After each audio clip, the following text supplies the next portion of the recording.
আলু মানেই কি আমাদের শরীরের জন্য খারাপ? কোন আলুটা আমাদের শরীরের জন্য সঠিক, মিষ্টি আলু না এমনি আলু? আজকে সেই ব্যাপারে আলোচনা করব। নমস্কার, আমি ডায়েটিশিয়ান রচনা।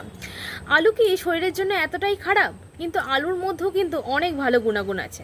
আসুন জেনে নিই কী কী গুণাগুণ আছে। আলুর মধ্যে থাকে ভিটামিন এবং পটাশিয়াম এবং কার্বোহাইড্রেটের একটা বড় উৎসই কিন্তু আলু। এবার কিভাবে কি কম্বিনেশনে খাচ্ছেন সেক্ষেত্রে কিন্তু খুব ইম্পর্টেন্ট। ধরুন আপনি ভাতের সাথে আলু খাচ্ছেন, তাহলে দুটোই কিন্তু কার্বোহাইড্রেট হয়ে যাচ্ছে, সেখানে ক্যালোরি মূল্যটা কিন্তু অটোমেটিক্যালি আপনার শরীরে বাড়তে শুরু করবে। আপনি যদি বিভিন্ন সবজির কম্বিনেশনে যদি আলু খান, তাহলে কিন্তু অতটা আপনার ইনসুলিন স্পাইক হতে দেবে না। এবার আমরা প্রায় সব তরকারিতেই কিন্তু আলু দিয়ে থাকি, কারণ আলু খুব তাড়াতাড়ি তরকারির সাথে মিশে যেতে পারে। কিন্তু এর একটা কোয়ান্টিটি আছে, আপনারা যদি পরিমাণ বুঝে খান তাহলে কিন্তু কোনো খাবারই আপনার শরীরে অসুবিধার সৃষ্টি করবে না।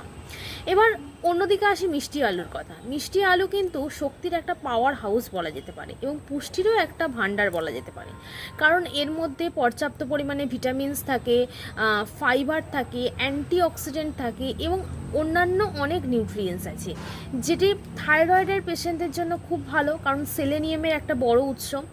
যারা ওজন নিয়ন্ত্রণ করতে চাইছেন তারা অনায়াসে চোখ বন্ধ করে খেতে পারেন।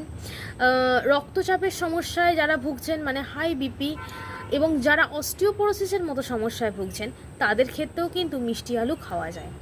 এবার মিষ্টি আলু এবং এমনি আলু দুটোরই কিন্তু গুণাগুণ সম্পূর্ণ আলাদা। যখন আপনি শুধু আলু খাবেন তখন কিন্তু অন্য কোনো কার্বোহাইড্রেট না রাখাটাই ভালো। তবে এমনি আলু যখন খাবেন তখন খোসা সমেত রান্না করার চেষ্টা করবেন, কারণ খোসার মধ্যে থাকা ফাইবার অনেকটাই কিন্তু খাবারের সঙ্গে আপনার পেটে যাবে। আশা করছি ভিডিওটি ভালো লাগবে। ভিডিওটি ভালো লাগলে একটু শেয়ার করবেন এবং নিউট্রিশন বিষয়ে আরও কিছু জানার থাকলে আমার ইউটিউব চ্যানেল নিউট্রিশনিস্ট রাজন্না এবং ফেসবুক পেজ রাজন্না ভুঁইয়া পাত্র, চ্যানেলটি অবশ্যই সাবস্ক্রাইব এবং ফলো করে পাশে থাকবেন। ধন্যবাদ।